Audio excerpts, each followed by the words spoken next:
2023년 4월 13일 큐티 말씀입니다. 스가랴 2장 1절로 13절입니다.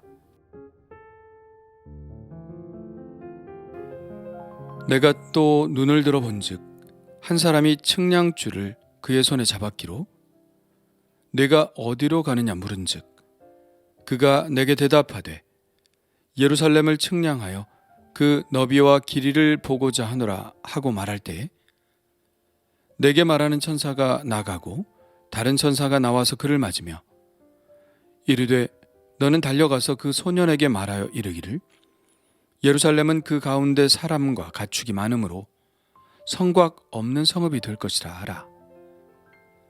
여호와의 말씀에 내가 불로 둘러싼 성곽이 되며 그 가운데에서 영광이 되리라. 오호라 너희는 북방 땅에서 도피할지어다. 여호와의 말씀이니라. 이는 내가 너희를 하늘 사방에 바람같이 흩어지게 하였음이니라. 여호와의 말씀이니라.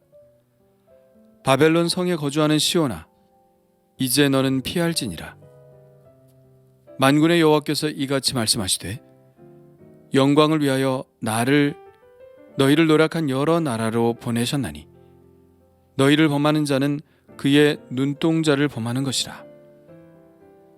내가 손을 그들 위에 움직인즉 그들이 자기를 섬기던 자들에게 노략거리가 되리라 하셨나니 너희가 만군의 여호와께서 나를 보내신 줄 알리라. 여호와의 말씀에 시온에 따라 노래하고 기뻐하라. 이는 내가 와서 내 가운데에 머물 것임이라. 그날에 많은 나라가 여호와께 속하여 내 백성이 될 것이요 나는 내 가운데에 머물리라.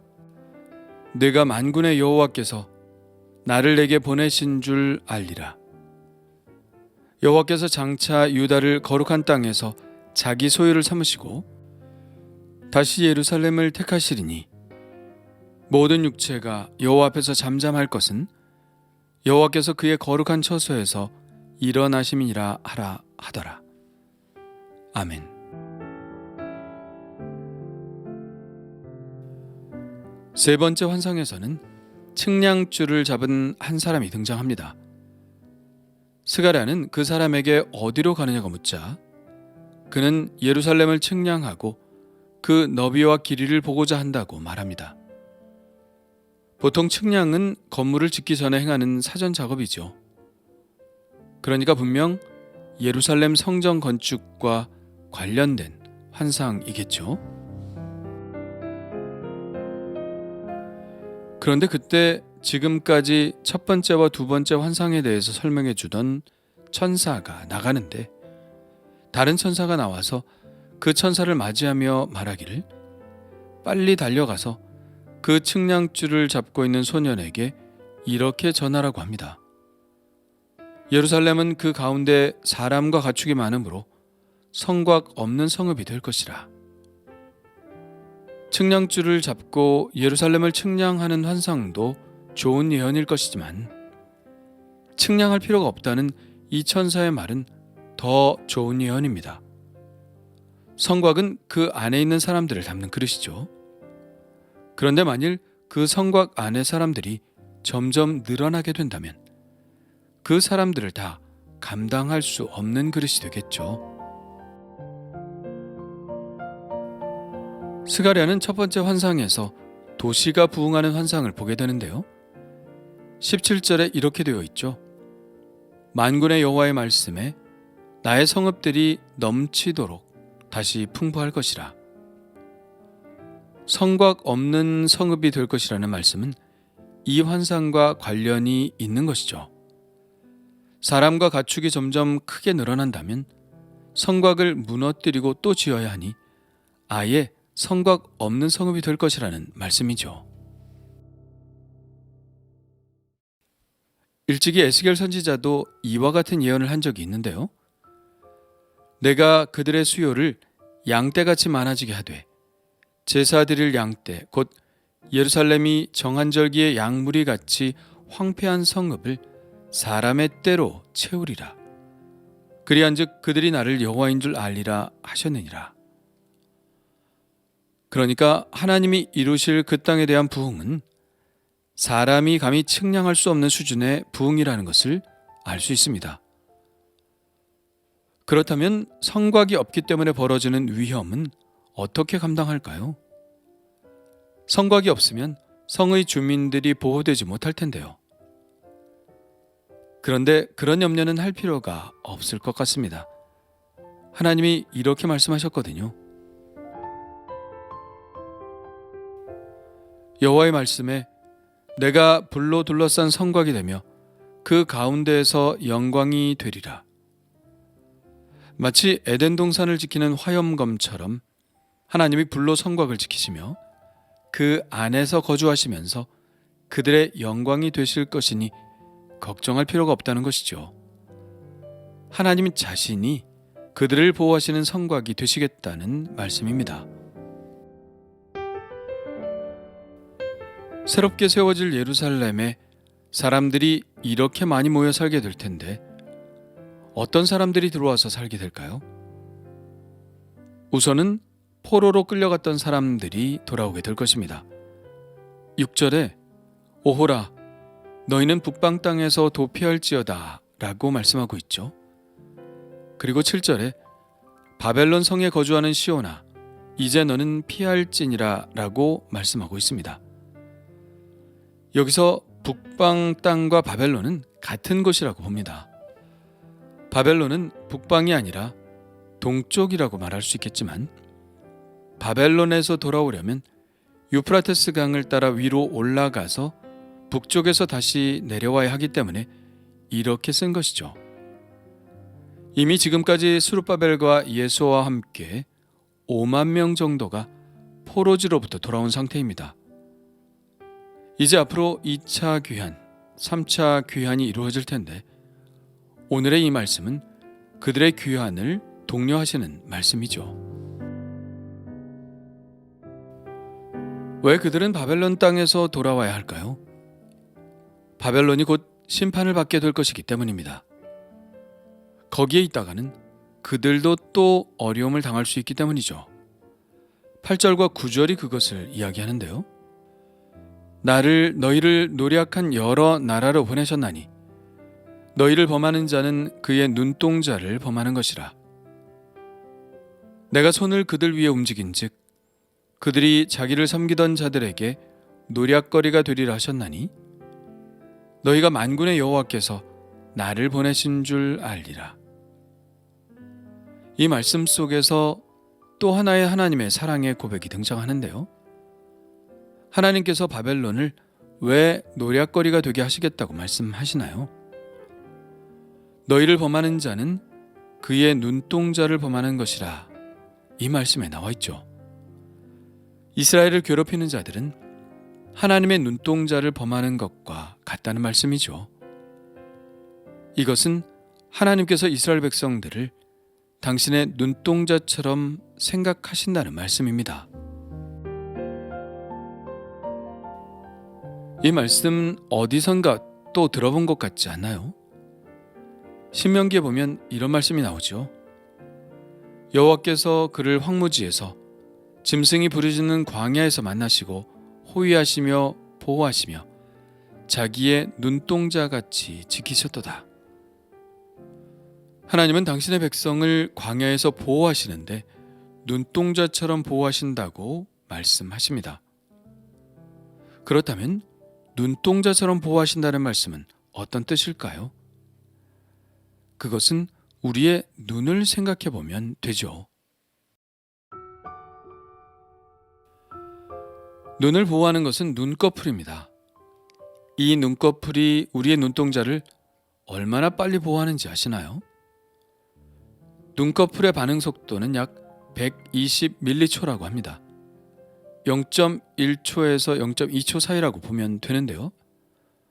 무엇을 인지하고 그 인지가 뇌로 전달되고 그 뇌가 눈꺼풀에 운동 명령을 내려서 눈꺼풀이 닫혀지는 데 걸리는 시간이 이 정도라는 건데 엄청나게 빠른 것이죠.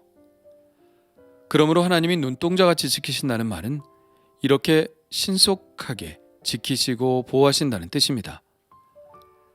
그렇게 사랑하시는 당신의 백성들을 범한 바벨론 사람들은 결국 하나님의 눈동자를 범한 것이고 하나님은 그런 그들을 노략거리로 만드시겠다는 것입니다. 그러니 어서 그것을 탈출하여 예루살렘으로 돌아오라는 것이죠. 그리고 예루살렘에 들어와서 설 사람들은 유대인들 뿐만이 아닐 것입니다. 이방인들도 예루살렘으로 모여들 것입니다. 11절에 그렇게 말씀하고 있죠. 그날에 많은 나라가 여호와께 속하여 내 백성이 될 것이요. 이러한 예언은 스가랴에게만 주신 예언은 아니죠. 이사야도 그리고 미가도 똑같은 예언을 하고 있습니다. 미가 4장 2절을 볼까요? 곧 많은 이방 사람들이 가며 이르기를 오라 우리가 여호와의 산에 올라가서 야곱의 하나님의 전에 이르자. 그가 그의 도를 가지고 우리에게 가르치실 것이니라. 우리가 그의 길로 행하리라 하리니 이는 율법이 시온에서부터 나올 것이요 여호와의 말씀이 예루살렘에서부터 나올 것임이라.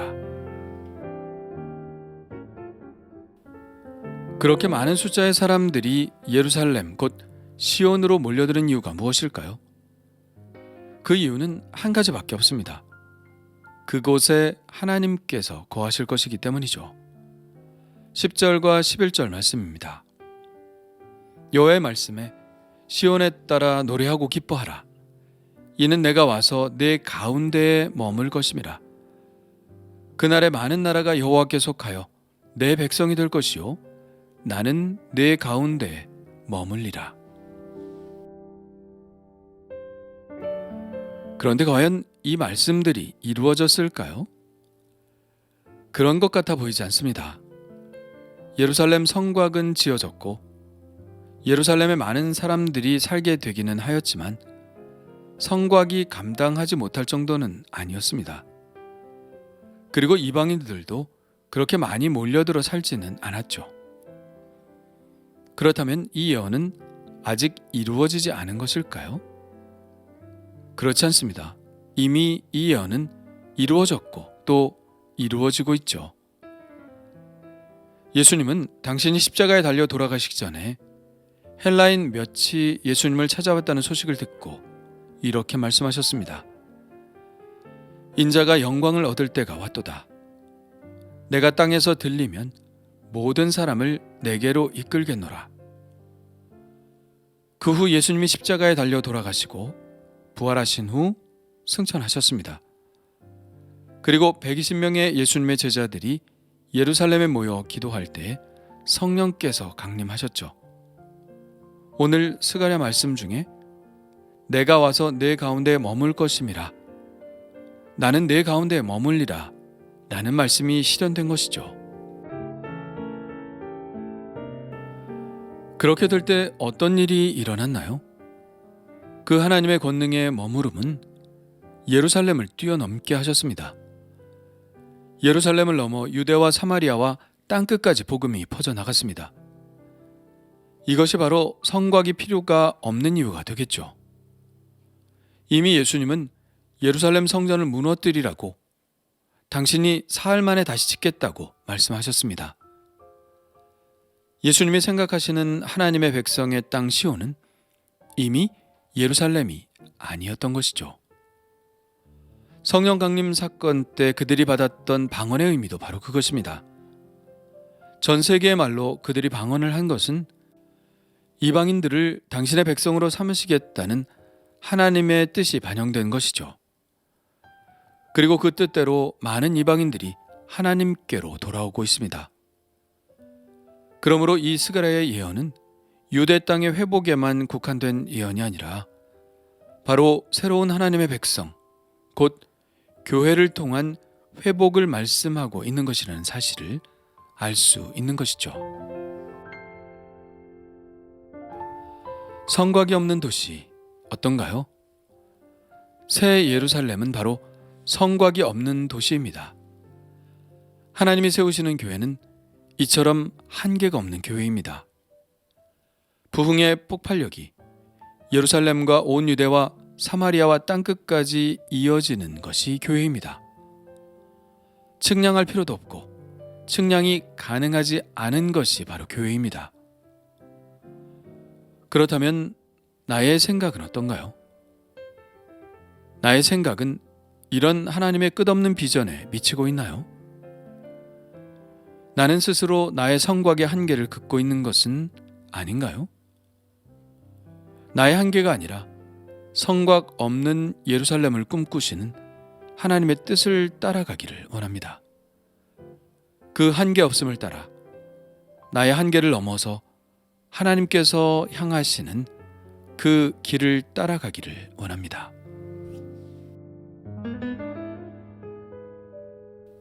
주님 감사합니다. 측량할 필요가 없는 하나님의 사랑을 생각합니다. 눈동자같이 신속하게 나를 보호하시고 지키시는 그 사랑에 감사드립니다. 한계 없으신 하나님의 뜻에 전적으로 순종하게 하여 주옵소서. 내가 가진 인간적인 한계를 넘어서서 오직 하나님의 뜻을 따라가는 인생이 되게 하여 주옵소서. 성령으로 충만하게 하시고 늘 성령께서 제 위에 머무시는 삶이 되기를 원하오니 성령님의 은총으로 저를 다스려 주옵소서. 예수님의 이름으로 기도합니다. 아멘.